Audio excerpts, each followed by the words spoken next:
This is your girl Yannick Taylor, aka Priestess, hostess of Conversations with the Priestess. Here's a preview of what you may hear on Conversations with the Priestess. We weren't meant for monogamy, let's be honest. Like, we have needs, let's be real. And communicating that, what you want, what you don't want, what sets up. Now, this drink is brown because I learned something. Since I'm older, I can't do brown liquor anymore. Also, I noticed since I started on hormone replacement therapy, HRT, in 2015, me and certain liquors don't match well. I don't know whether... And I recognize that a lot of men love to be dominated by women. And that's because men are seen as these leaders, as this big alpha male dominant being. And because they're put on this pedestal of being leaders, sometimes they want to be submissive. Back when I cosplayed a Butch Queen in South Carolina around 2011, I was on Craigslist. This is when Craigslist was bumping and before they had gotten rid of the personal section. I hope you enjoyed that preview. Join me on Wednesdays at 9 p.m. for Priestess After Dark. Full video versions of the podcast can be found on patreon.com/CWT Priestess, and join me on Fridays at noon for our regular Friday post. Live, love, and be free. Smooches.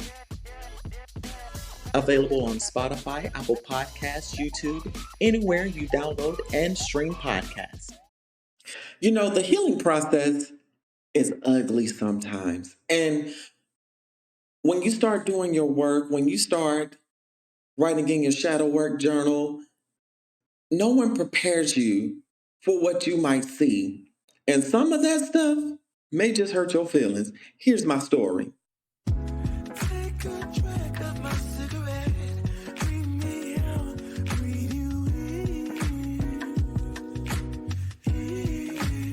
So I'm at a place in my healing journey to where I've been doing introspection, as I've also just have come off the heels of facial feminization, in which has been a month. And in this introspection, I've been looking at my levels of toxicity. And if you are on this journey of healing and doing the work, you will examine whether or not you are toxic and what toxic behaviors you exhibit. And in me examining such behavior, I recognize that in my creative time, I've been so used to being interrupted while I'm trying to practice music, or I've been in a constant state of urgency in creating, rushing projects that I really wanted to spend time on because of fear that I may not get this opportunity. And this all comes from, number one, having people that did not respect boundaries, and me also not setting healthy boundaries. Also, this comes from being taught the Armageddon doctrine, the rapture doctrine in Christianity, that Christ Jesus could come at any time and take us away. So this past weekend, I took the time to really sit and really settle in my creativity, to bask in my creativity, to enjoy what I have to offer in my music and even in my YouTube channel. And one of the things that really was a trauma for me in terms of creativity was in a heated confrontation with a former pastor of mine, where he was upset because I was getting accolades for my creativity and making appearances locally for music and for my TikTok. And he told me that I should stop doing that because I didn't heed my own advice. I was a fraud and all these different things, in which for those that know me, I live authentically to what I preach. And going back to that conversation and many other conversations similar to where he and other people, maybe in my family, even at jobs, critiqued me in a way that was actually a projection of their own insecurity or whatever issue they may have within them own selves. And because their toxicity was thrown in my path, I tailored my behavior to fit their needs, sort of as a nasty episode of codependency. And I've been reading this book by called Codependent No More. I may have the title wrong, but look in my show notes for the title of that book and the author. I've been reading that book, and that has really been helping me undo my codependency issues. It's also been helping me heal from narcissistic abuse.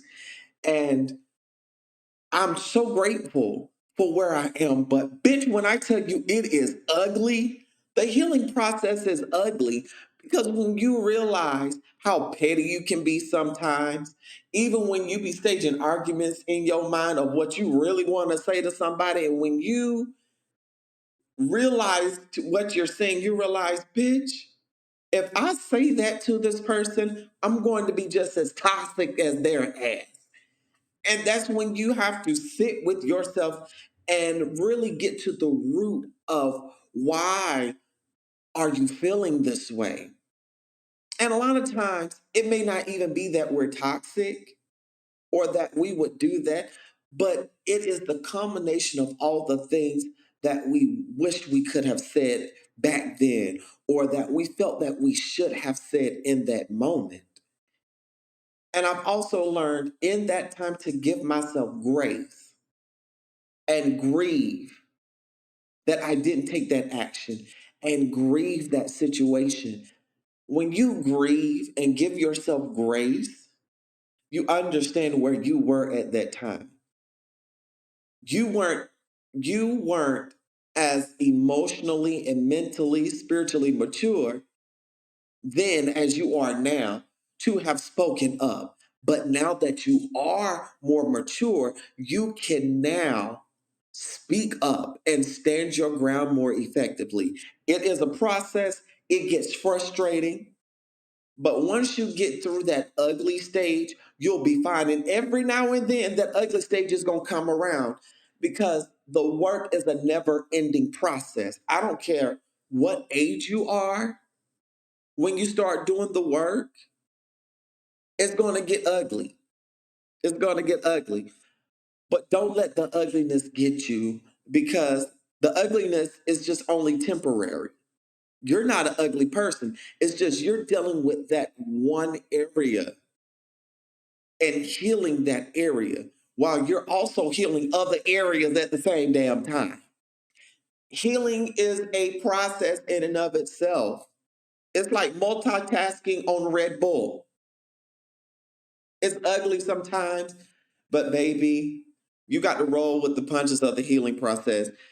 And healing is uncomfortable. I can say that as I'm still going through the healing process of facial feminization, it is uncomfortable because when you're wounded, you got to treat that wound. Sometimes the wound may get infected without proper care. That's the anger that we let bubble. But once you start treating that wound with therapy, treating your mental health, setting boundaries, however and whatever is healthy for you, baby, when you start treating that wound, you start to heal. And there are going to be times too where your mind may go to that point to where you were injured, but process those emotions. When you start processing those emotions, you may ugly cry.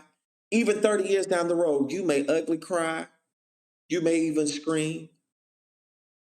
But when you are able to get that out in a healthy manner, that is growth.